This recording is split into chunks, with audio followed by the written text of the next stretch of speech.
میں حدیث بتا رہا تھا، حدیث یہ ہے، دو بھائیوں میں تکرار ہوئی، جھگڑا ہوا، ایک دوسرے سے دونوں کا کچھ نہ کچھ مباحثہ ہوا اور تکرار کے بعد دونوں الگ ہوئے جھگڑے کے بعد، لیکن ان میں سے ایک بھائی معافی مانگنے کے لیے آیا دوسرے کے پاس۔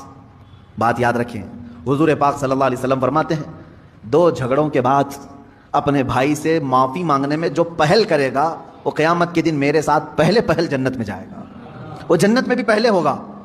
یہی بات تو حضرت امام حسن اور امام حسین کے درمیان حضرت فاطمہ نے کہا تھا، دونوں چھوٹی عمر کے تھے، 6 سال یا 5 سال، دونوں میں کچھ تکرار ہوئی، بچپنے کی بات، لڑ کر کے آئے سیدہ زہرا سلام اللہ علیہا کے پاس۔ آپ کے پاس جیسی آئے تو انہوں نے کہا، ایک جملہ یہ کہا، بیٹا مجھے معلوم نہیں کس کی غلطی ہے کس کی خطا ہے۔ ماں فاطمہ تو زہرا رضی اللہ تعالیٰ عنہا فرما رہی ہیں مجھے یہ نہیں معلوم، لیکن ایک بات یاد رکھ لو کہ دونوں کے تکرار سے، دونوں کے جھگڑوں سے کہیں اللہ دونوں سے ناراض نہ ہو جائے، دونوں رونے لگے، کچھ بھی ہو جائے لیکن مولا ہمارا نہ روٹھے۔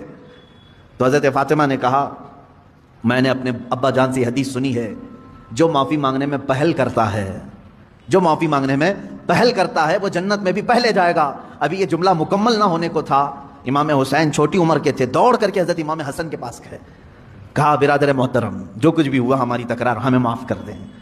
اب دوسرے بھائی کا کیا مقام ہے یہ بھی حدیث پاک سے سن لیں، معاف کر دیا تو خیر ہے، تم نے معاف کر دیا، کوئی تم سے معافی مانگنے کے لیے آیا معاف کر دیا۔ آج بہت سارے ڈھیٹ لوگ بیٹھے ہوئے ہیں، بہن آئی ہے منانے کے لیے بھائی کو، نہیں مانتا میں، چل تو نے میرے ساتھ ایسا کیا ویسا کیا، پرانی باتیں یاد کی۔ بھائی آیا ہے اس کے گھر میں شادی ہے، چلو بھیا آ جاؤ، نہیں، پرانے گڑے مردے نکال کر کے بھائی کو رخصت کر دیا، ہم تجھے معاف نہیں کریں گے، زندگی بھر معاف نہیں کریں گے۔ وہ لوگ بھی سن لیں، تمہاری ذمہ داری تھی معافی مانگنے کی، تم معافی مانگ لیے، بہت اچھا کیے کیونکہ پہلے جنت میں جاؤ گے۔ اب جس کے پاس گئے تھے معافی مانگنے کے لیے اس نے نہیں معاف کیا، میرے آقا صلی اللہ علیہ وسلم کی حدیث ہے، حضور فرماتے ہیں کل قیامت کے دن وہ میری شفاعت کے قریب بھی نہ آئے۔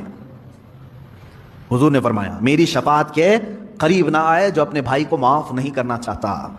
تم سے اگر تمہارا بھائی منانے کے لیے آ گیا، تمہاری بہن آ گئی، تمہارا پڑوسی آ گیا، تمہارا رشتہ دار آ گیا، تو پہلی بات تو یہ سوچ لو کہ وہ بازی مار لے گیا۔ معافی تو تمہیں بھی مانگنا چاہیے تھا، پہل میں کیوں نہ کروں، لیکن وہ بازی مار لے گیا، جنت میں پہلے جائے گا۔ اب اگر تم نے معاف کر دیا تو خیر ہے، نہیں معاف کرا تو کل قیامت کے دن شفاعت رسول سے بھی محروم ہو جاؤ گے۔ اب رسول اگر شفاعت نہ کریں کس کے پاس جاؤ گے؟ وہاں تو آدم علیہ السلام سے لے کر عیسیٰ علیہ السلام تک ہر کوئی کہہ رہے ہیں اذهبوا الی غیری، جاؤ میرے علاوہ کسی اور کے پاس جاؤ۔ کس کے پاس جاؤ گے؟ اگر نبی بھی منع کر دیں جاؤ تمہاری شفاعت میرے پاس نہیں۔